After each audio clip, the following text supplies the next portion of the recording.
Stephen A. Smith had this to say after Molly abruptly left First Take. I want to move on to a broader subject in regards to this. And this part is not about Molly.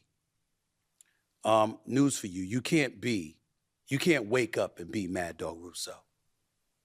You can't wake up and be Adam Shine. You can't wake up and be Stephen A. It takes work. In the end, we all have people to answer to. You know, it doesn't have to be about her. But when you have negotiations and you're talking with people and you're going back and forth and you're hearing things that you may not want to hear or feeling things you may not want to feel, even though you're valued, even though people acknowledge those kind of things, we live in a world where we have to grow up. And again, I'm not talking about Molly here. Right.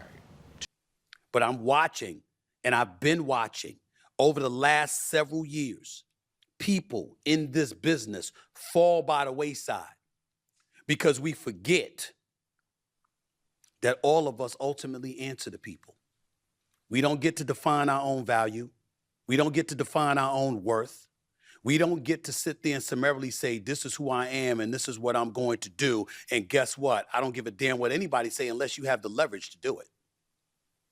When you heard me at a time when we were discussing my contract negotiations all over the media and all throughout the sports world, what I talked about was what my worth was based on what the numbers showed. I talked about these are the ratings. This is the revenue. Why do I say that? Because every one of us answer to somebody. This notion that everybody gets to do what they want to do, when they want to do it, how they want to do it, feeling whatever way they want to feel. When you got your hand out for other people's money, it doesn't work that way. And again, I'm not talking about Molly with all of this. But the reason why I piggybacked off the topic of her to get into a more generalized discussion is because I'm seeing people in this business and beyond falling by the wayside and departing from places they don't need to depart from because their excellence at what they do is prevalent and relevant and flagrant. And they should be here. But it can all evaporate in a snap if you lose perspective. And you forget that everybody, and I mean everybody, answers to somebody. And you know, when you make moves, when I sat up there and I talked about what my worth was, it's because I knew I had leverage. Because I had other opportunities. You don't say stuff like that when you don't. This guy is killing me. I'm not talking about Molly, but there was a contract negotiation and she made her decision.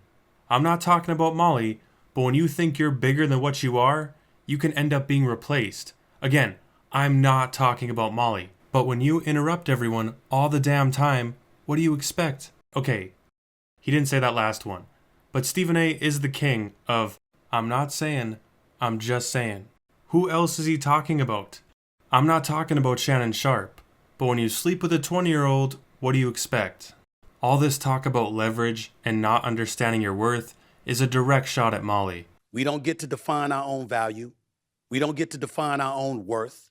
The way Molly left First Take, combined with her statement being very vague and not mentioning Stephen A., tells us there's more going on here and there's likely problems behind the scenes. Maybe she wanted Stephen A. to vouch for her and help her get a bigger contract, or maybe she was jealous of Stephen A.'s huge contract and wanted some for herself. Who knows? She also said someone at ESPN leaked the announcement of her leaving. This whole thing's a mess. Either way, he was definitely talking about Molly. I'm seeing people in this business and beyond falling by the wayside and departing from places they don't need to depart from